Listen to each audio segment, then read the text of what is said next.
Bismillahirrahmanirrahim. Assalamualaikum warahmatullahi wabarakatuh. Baiklah, kami dari kelompok 4 akan memaparkan hasil diskusi kami, yaitu mengenai evaluasi pembelajaran berupa tes dan non-tes. Yang pertama yaitu tes.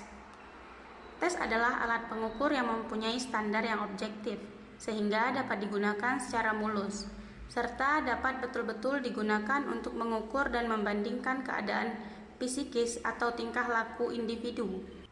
Kemudian, di sini ada ciri-ciri tes yang baik. Suatu tes dapat dikatakan baik sebagai alat ukur jika dapat memenuhi syarat-syarat tes yang baik. Di antaranya yaitu validitas, kemudian reliabilitas, objektivitas, praktikabilitas, dan yang terakhir yaitu harus ekonomis. Selanjutnya, macam-macam tes. Ditinjau dari segi fungsi yang dimiliki oleh tes sebagai alat ukur perkembangan belajar peserta didik. Pembagian tes menjadi 6 golongan, yaitu tes seleksi, tes awal, tes akhir, tes diagnostik, tes formatif, dan tes sumatif. Materi selanjutnya yaitu tentang non-tes. Yang pertama yaitu pengertian non-tes. Pengertian non-tes adalah sebagai teknik penilaian yang dilakukan tanpa menggunakan tes, sehingga tes ini dilakukan lewat pengamatan secara teliti dan tanpa menguji peserta didik.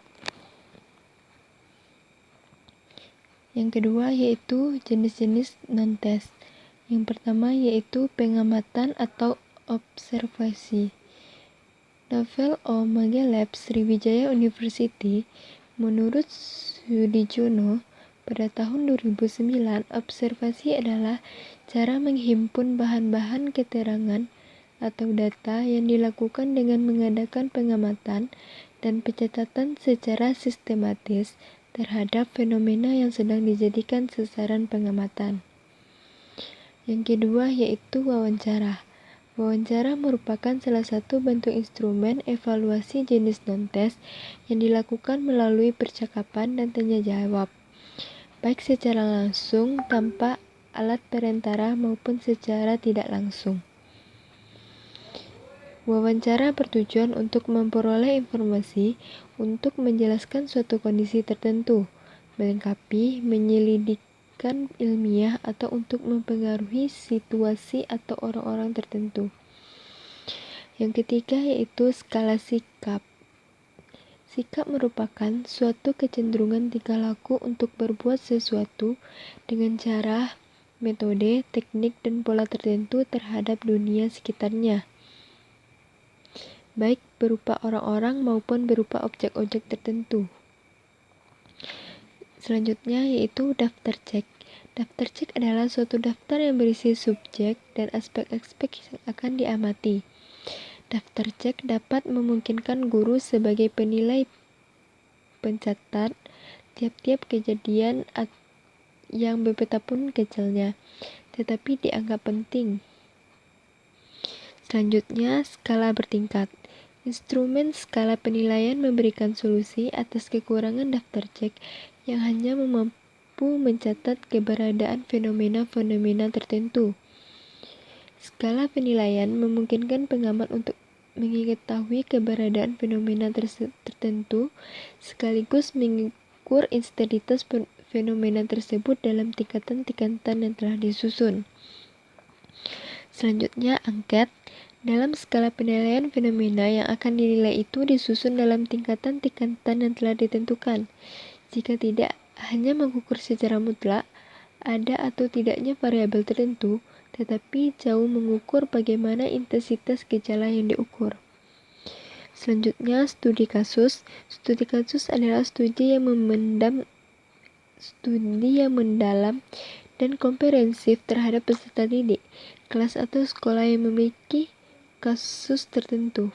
Selanjutnya, sosiometri. Sosiometri adalah prosedur untuk merangkum, menyusun, dan sampai batas tertentu dapat menguantifikasi memotivasi pendapat-pendapat peserta didik tentang penerimaan teman. Selanjutnya yaitu catatan insidental. Catatan insidental adalah catatan tingkat tentang peristiwa-peristiwa singkat yang dialami peserta didik secara perseorangan. Selanjutnya, teknik pemberian penghargaan kepada peserta didik. Pemberian penghargaan kepada peserta didik dalam kegiatan pembelajaran bertujuan untuk meningkatkan perhatian, motivasi, dan semangat, serta memodifikasi tingkah laku peserta didik. Dan terakhir adalah inventory kepribadian. Inventory kepribadian hampir sama dengan tes kepribadian. Bedanya pada inventory, jawaban peserta didik tidak memakai benar atau salah. Baiklah, itulah tadi pemaparan dari hasil makalah kami.